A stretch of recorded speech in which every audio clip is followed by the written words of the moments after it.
명품백 사건과 관련해 김건희 여사 측에서 새로운 주장을 내놨습니다. 디올백을 받은 날 김 여사가 부하 직원에게 가방을 다시 돌려주라고 했다는 건데요. 그럼 왜 안 돌려줬느냐? 직원이 까먹었다는 건데요. 이런 가운데 김 여사 측은 검찰에 나가 조사받는 건 거듭 안 된다는 입장입니다. 검찰은 최근 대통령실 유 모 행정관을 참고인으로 조사했습니다.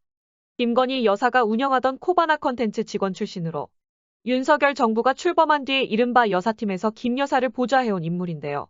유 씨는 최재형 목사가 김 여사에게 디올백을 건넨 재작년 9월 13일. 당일 김 여사로부터 가방을 돌려주라는 말을 들었다고 검찰에 진술했습니다. 그런데 깜빡 잊어버려 디올백을 돌려주지 못했다는 겁니다. 유 씨의 진술 내용은 김건희 여사 변호인이 언론에 공개했습니다. 김 여사 변호인은 자신이 김 여사에게도 반환 지시를 직접 확인했다고 했습니다. 하지만 이런 지시가 있었다는 걸 뒷받침할 문자 메시지나 메모 같은 물증은 없다고 했습니다. 이제서야 해명에 나선 것도 의문인데요. 지난해 11월 디올백 영상이 공개된 뒤 반년이 넘도록 대통령실은 김 여사의 반환 지시를 공개하지 않았습니다. 윤석열 대통령도 올해 2월과 5월 두 차례 해명 기회가 있었지만 마찬가지였습니다. 제 아내의 현명하지 못한 처신으로 국민들께 걱정 끼쳐드린 부분에 대해서 사과를 드리고 있습니다. 최 목사는 300만 원짜리 디올백 말고도 180만 원 상당의 샤넬 화장품과 40만 원대 듀어스 27년산 위스키도 김 여사에게 줬다고 주장하고 있습니다. 샤넬 화장품과 위스키 행방에 대해 김 여사 변호인은 검찰 수사 중이라며 답하지 않았습니다. 디올백은 대통령실의 포장재 그대로 보관 중이라고 했습니다.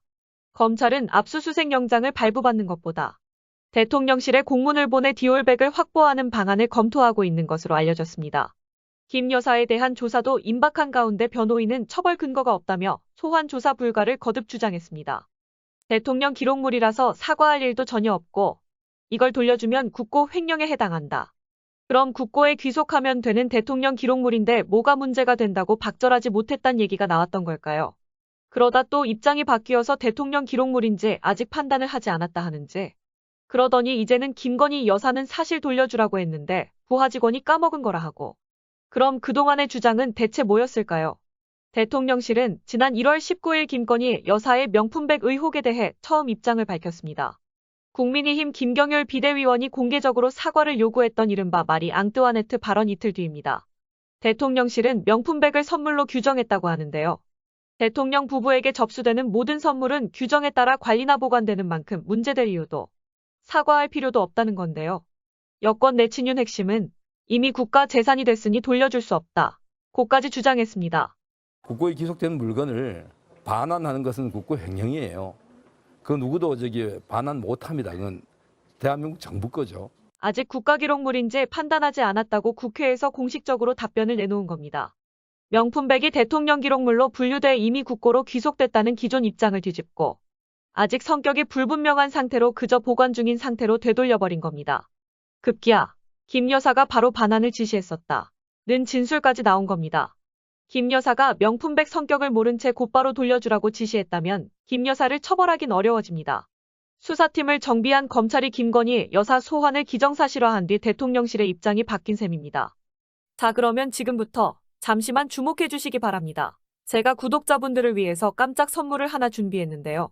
제가 항상 여러분들께 뭐라고 말씀을 드렸나요? 뉴스만 평소에 잘 챙겨보셔도 돈이 된다, 돈을 벌 수 있다라고 말씀을 드렸는데요. 자, 여러분들 여기 보이시는 이스라엘과 하마스 전쟁 같은 뉴스를 보게 되면 여러분들은 어떤 생각이 드시나요? 그냥 뉴스만 보고 끝내는지 아니면 이 뉴스를 어떻게 이용할 수 있는지 이 부분을 고민하고 계시는지 되물어보고 싶습니다. 자, 그 이유가 뭐냐면 제가 지난 11월 초에 여러분들께 뭐라고 말씀을 드렸죠. 지금은 반도체 산업에 관심을 가져야 한다. 뉴스만 보고 그냥 넘기지 마시고 투자 쪽으로 생각을 한번 해보셔야 한다라고 말씀을 드렸습니다. 그리고 나서 이런 썸네일들 뉴스를 통해서 많이 보셨을 텐데요. 이런 반도체 산업이 이슈가 됐을 때 부자들은 어떻게 생각한다고 했나요? 반도체 관련주는 뭐가 있는지, 어떤 종목이 가장 좋은지, 어디에 투자해야 돈이 몰리는지 자연스럽게 생각한다고 제가 말씀을 드렸죠. 그 이유가 뭐냐면 부자들이 봤을 때는 이슈가 곧 돈으로 이어지고 그 이슈가 나에게 돈을 벌어준다는 경험적 확신이 있기 때문에 부자들은 항상 이런 사회적 이슈를 관심 있게 챙겨본다. 이렇게 제가 말씀을 드렸는데요. 제가 지난번에 시청자분들과 함께하는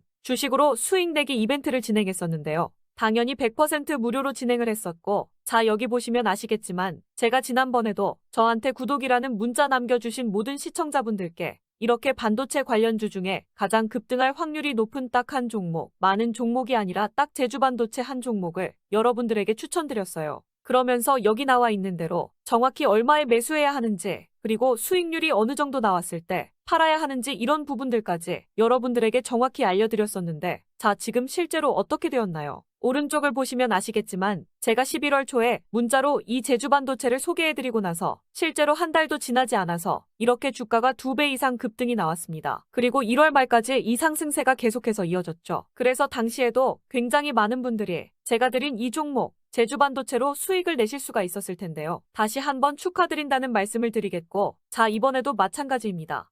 최근에 이슈되고 있는 것이 AI, 즉 인공지능 산업이기 때문에 우리가 이렇게 생각해 봐야겠죠. 인공지능 산업의 경쟁이 심화되면 인공지능 기술에는 한층 더 높은 기술력이 반드시 필요할 수밖에 없다. 그럼 그 중에서 인공지능 관련 해외 특허가 많고 실제로 특허가 적용되고 있는 기업이 가장 크게 부각받을 수밖에 없다. 당연히 우리가 이렇게 생각해야 된다는 겁니다. 자, 그렇기 때문에 제가 이번에도 뭘 보내드린다. 인공이라는 문자 보내주시면 제가 인공지능 관련주 중에 앞으로 대장주 역할을 하면서 주가가 가장 크게 급등할 한 종목을 구독자분들에게 문자로 종목명과 사고 파는 시점을 모두 알려드릴 거예요. 그래서 여러분들이 주식으로 돈 버는 연습을 한번 해보시라, 이렇게 말씀을 드리고, 혹시라도 나는 주식을 하지 않는다 하시는 분들은 주변에 주식하시는 분들에게 추천을 해주셔도 되고, 아니면 연세가 있으셔서 투자가 어려우신 분들은 이 종목을 가지고 자녀분들에게 한번 사봐라, 이걸로 한번 수익을 내서 용돈 좀 챙겨줘라, 이렇게 조언을 해주실 수도 있는 거겠죠. 그래서 지금 이 영상을 보시는 시청자분들 중에 나도 이번 종목이 좀 궁금하다 하시는 분들은 누구나 상관없이, 그리고 어느 시간대나 상관없이 부담 없이 이렇게 상단에 제 번호를 항상 남겨놓고 있습니다. 0110-4218-3137번으로 저에게 이런 식으로 인공이라는 문자 보내주시면 제가 이번에도 똑같이 무료 추천 급등주 문자를 보내드리겠습니다. 이해되시죠? 제 번호 0110-4218-3137번으로 인공이라는 문자 보내주시면 여러분들이 직접 이슈를 통해서 돈 버는 연습을 해보실 수가 있는 거고, 제가 돈을 받는 것도 아니고 투자를 대신해 드리는 것도 아니니까 부담 없이 신청해 주시면 되는 겁니다. 그리고 수익이 나면 저는 다른 것은 바라지 않습니다. 제 채널의 구독, 좋아요 한 번씩만 눌러주시기만 하시면 됩니다.